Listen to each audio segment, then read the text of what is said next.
So there's the situation. And again, if you didn't get all the details of how that jury has been tampered with and all that perjury during the voir dire, please check my Twitter feed and then Tarpley.net. Now let's get back to the strategic stuff. Look, we've talked about the dangers of the Allen McGurk Petraeus clique starting something in Syria. This always goes together with the Ukraine-Russia situation. And here the danger is also acute.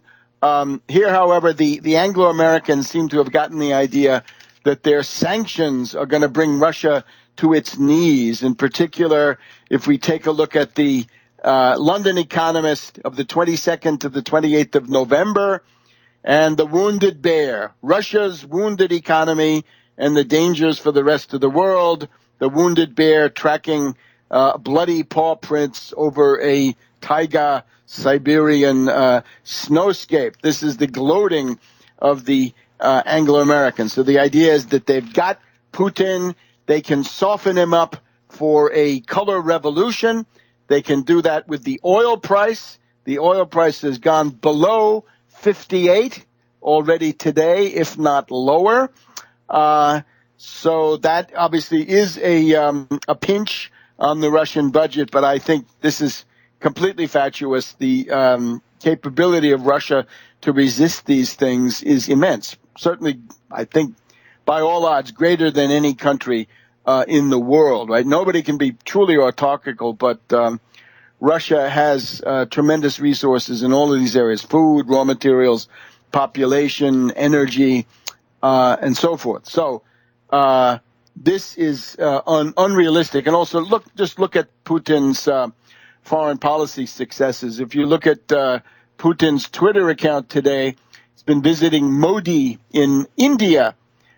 Previously, it was China with the $400 billion deal for natural gas, 2 separate large-scale pipelines from Siberia into China, negotiating with Iran to build nuclear reactors there, and now with India.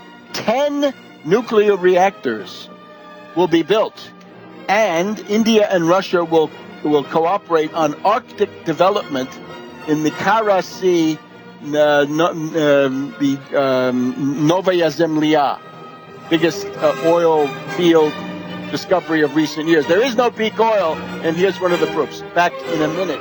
Welcome back to World Crisis Radio. Once again, that course in the political economy of the American system, slated now, we hope, for Washington, D.C., sometime around the middle of January. Stay tuned. We'll tell you when we get a venue. If you know of any venues, don't hesitate. Come forward. But that's it for the moment, probably at the Martin Luther King weekend. Putin and Modi. This is the wave of the future. The friendship of Russia and India, well, times change, but that friendship doesn't change, says one of these Twitter. So these are tweets by Modi that have been retweeted by Putin. Notice the common denominator, modern nuclear energy. Much of the world, India, China, Russia, the British, on and on, have not given up nuclear energy.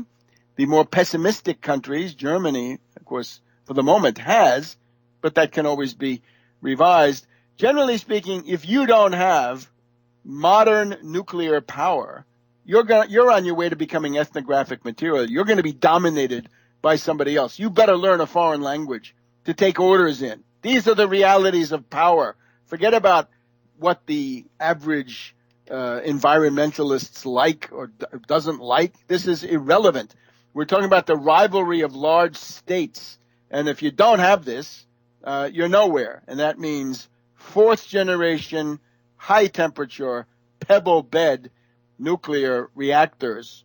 And Russia will be helping India, Iran, and others with this.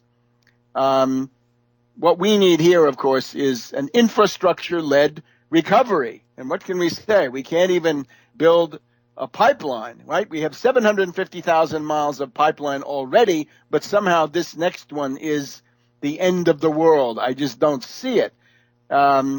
Infrastructure. Under Franklin D. Roosevelt, it was WPA, Works Progress Administration.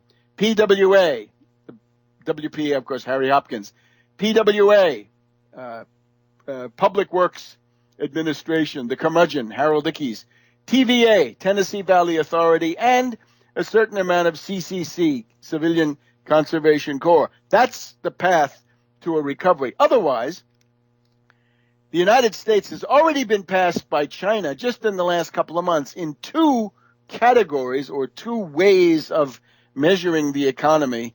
The U.S. will be left behind in the dust. You want to see that happen? If not, you better get modern energy and modern infrastructure, and your left-wing mushhead prejudices will simply not be acceptable. Now, what else can we say? Concerning the torture report, I gave comments on Press TV. This report, first of all, obviously I reject the fairy tales about Khalid Sheikh Mohammed, Ramzi bin al-Shib, and 9/11, right? That's not how 9/11 came about. You want to know how it did come about? I wrote a book about it. Buy the book, 9/11 Synthetic Terror, Made in USA. This report does not cover the Pentagon, doesn't have anything about Abu Ghraib. There's nothing about renditions, what went on in various places like Poland or other countries. There are no prosecutions. Not Bush, not Cheney, not Addington, not Tenet, not Rumsfeld, or any of these people. Nobody gets prosecuted, and a lot of them get promoted. There were no firings. Brennan gets to be still head of the CIA. Comey gets to be head of the FBI. And there are no reform proposals. Well, John F. Kennedy had a reform proposal for the CIA. Break it in 1,000 pieces. And I think that's the way to go. Scalia, chiming in with Cheney, helpfully points out the Constitution has nothing against torture. Wrong again, Scalia. Cruel and unusual punishments are not allowed. I would also point out there's a lot of literature now that says we did these things. We did not. There is no collective guilt. Not for the U.S., not for Germany, not for Russia, not for anybody, not Japan. I don't care. China, there is no collective guilt. The responsibility for actions rests with the people who carry out those actions. So don't let Fox TV 24 or Zero Dark 30 or other fascist movies blunt your sensitivities here. These are violations of the Geneva Convention.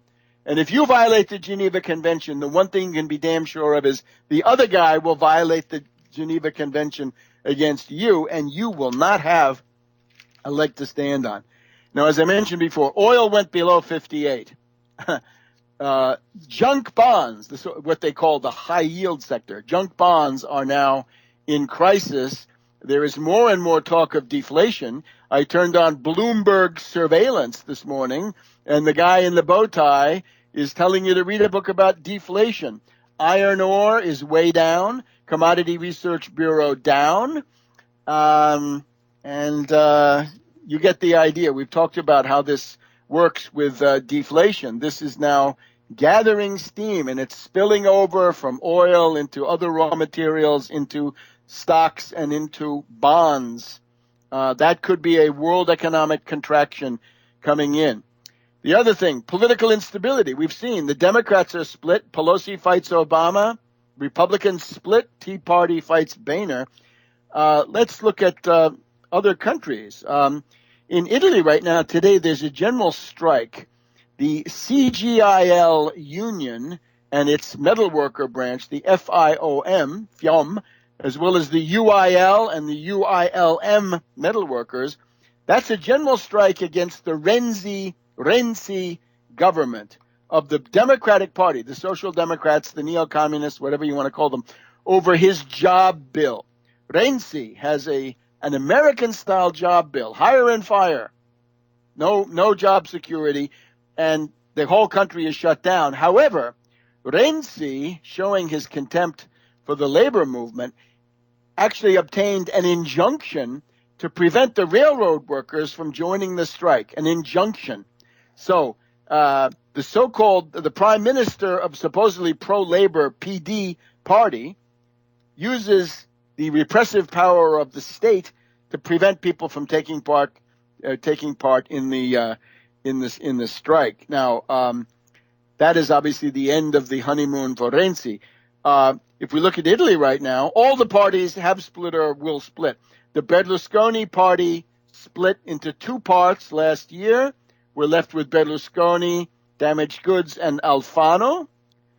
We've also got this Democratic Party, the CGIL, especially in places like Emilia-Romagna, Toscana, are splitting from Renzi.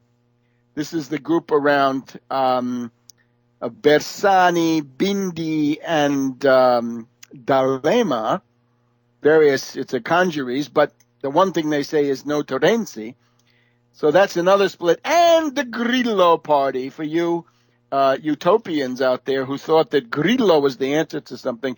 Grillo is chasing after xenophobic anti-immigrant votes. He's falling all over himself with Farage at the European level, and he's trying to catch up with the Northern League, right? The xenophobic anti-immigrant Northern League. So that's what a lot of leftists were betting on.